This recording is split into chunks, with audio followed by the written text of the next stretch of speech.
તો આ રીતનો પાર્કિંગ એરિયા બનેલો છે. ગેટની સામેની સાઈડ ઉપર નાનકડું એવું સિક્યુરિટી કેબિન પણ બનેલું છે. જય શ્રી કૃષ્ણ. સ્વાગત આપ સૌનું એક નવા વિડીયોની અંદર. કેમ છો? મજામાં? આઈ હોપ તમે બધા ફિટ એન્ડ ફાઇન હશો. તો અત્યારે આપણે આવી પહોંચ્યા છે ધ આર્ટ ઓફ લિવિંગ. આ લોકેશન તમને જોવા મળશે વાસણ સરસા રોડ ઉપર, જ્યાં આગળ આકલવાડી ગામ આવેલું છે. સંપૂર્ણ ડિટેલ તમને જાણવા મળી જશે. વિડીયોની અંદર અંત સુધી બન્યા રહેજો.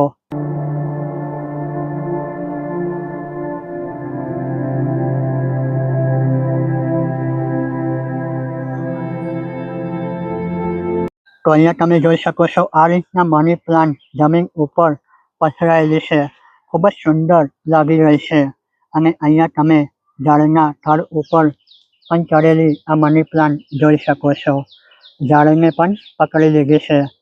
ઝાડ ઉપર ચડે મની પ્લાન્ટ તો તેના પત્તા પણ તમને થોડા મોટા જોવા મળશે, કારણ કે ઝાડનું જે થડ હોય ને તેમાંથી પણ તેને એનર્જી મળતી હોય છે.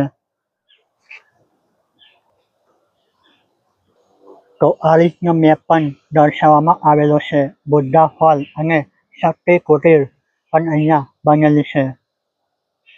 તો અહીંયા રહેઠાણ વિસ્તાર બનેલો છે.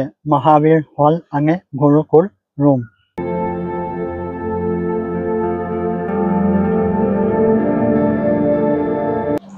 ગાર્ડનને પણ સરસ રીતે મેન્ટેનન્સ આપી રહ્યા છે.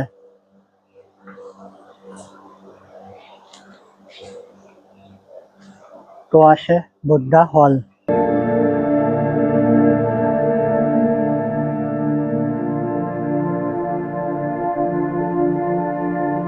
તો આ લોકેશન પર આવશો તો તમારે ટાઈમ લઈને આવવું, કારણ કે ખૂબ જ શાંતિવાળું વાતાવરણ છે અને ફરવામાં પણ તમને મજા આવશે. લગભગ 1 થી 1.5 કલાક લાગી શકે છે.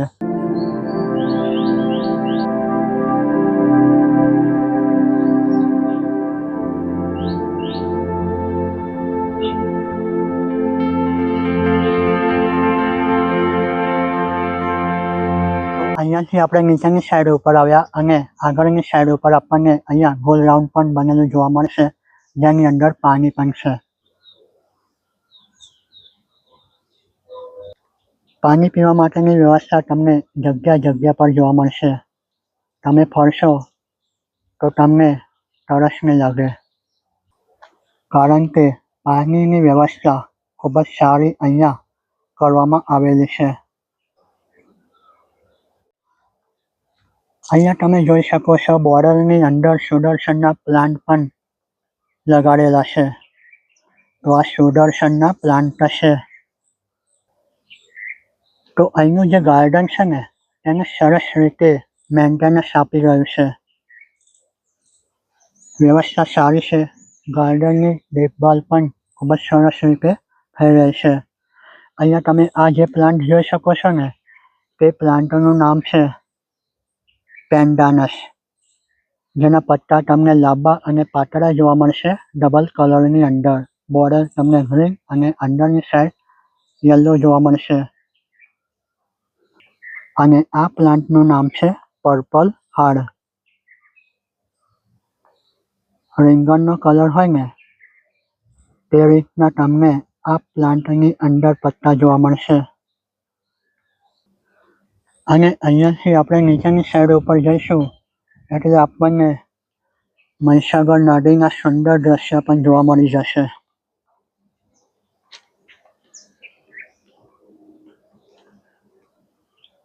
તો છે ને જબરજસ્ત લોકેશન.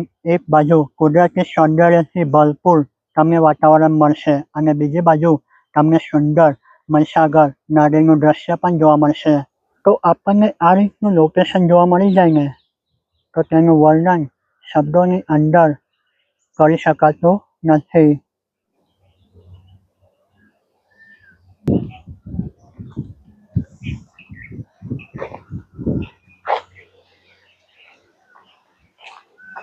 અહીંયા તમે ચેક કરી શકો છો મહીસાગર નદીનું ખળખળ વહેતું પાણી. અને અહીંયા જે રીતે વરસાદનું પાણી વરસશે તેની વ્યવસ્થા પણ ખૂબ જ સરસ રીતે કરવામાં આવેલી છે. અહીંયા તમે જોઈ શકો છો આ રીતની પાળી પણ બનેલી છે. અહીંયાથી બધું જ પાણી વહીને નદીની અંદર સમાઈ જશે. તો આ રીતનું આર્કિટેક્ટ જોઈને મને એવું લાગી રહ્યું છે કે અહીંયા યોગા કાં તો ધ્યાન કેન્દ્રિત કરવા માટેની આ લોકેશન બની ગઈ છે. પ્રકૃતિના ખોળાની અંદર જો તમારે રમવું હોય તો એક વખત અવશ્ય આ લોકેશનની મુલાકાત કરી લેજો.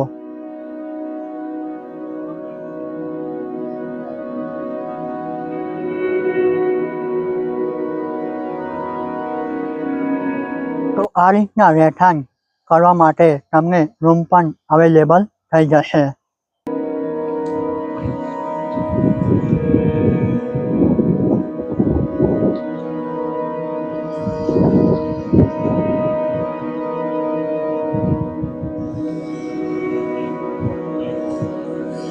અને અહીંયા અન્નપૂર્ણા ભવન પણ બનેલું છે. ગુરુકુળ ગુજરાત આશ્રમ. બાળકો સાથે તમે આવો તો બાળકોને તો મજા જ પડી જાય એવું આ લોકેશન છે. તો અહીંયા વિશાળ કાય એરિયાની અંદર ગૌશાળા પણ બનેલી છે. તો ચાલો ગૌશાળાની પણ મુલાકાત લઈએ. તો આ છે ગૌશાળાનો એરિયો.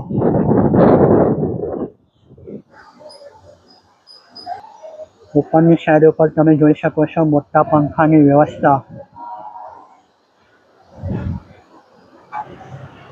તો સરસ મજાનો શેડ બનેલો છે અને અલગ અલગ વ્યવસ્થા ગાયોની પણ કરવામાં આવેલી છે. નાની ગાયો એક બાજુ અને તેનાથી થોડી મોટી ગાય હોય તેનો એરિયો પણ અલગ છે અને જે વૃદ્ધ ગાય હોય તેમનો એરિયો પણ અલગ છે.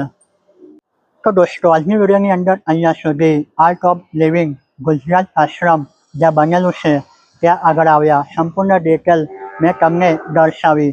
વિડીયો તમને પસંદ આવ્યો હોય તો વિડીયોને લાઈક કરજો, ચેનલ સબસ્ક્રાઈબ પણ કરી લેજો અને તમે પણ એક વખત અવશ્ય મુલાકાત લેજો. અહીંયા આવીને તમને અતિ આનંદ આવશે.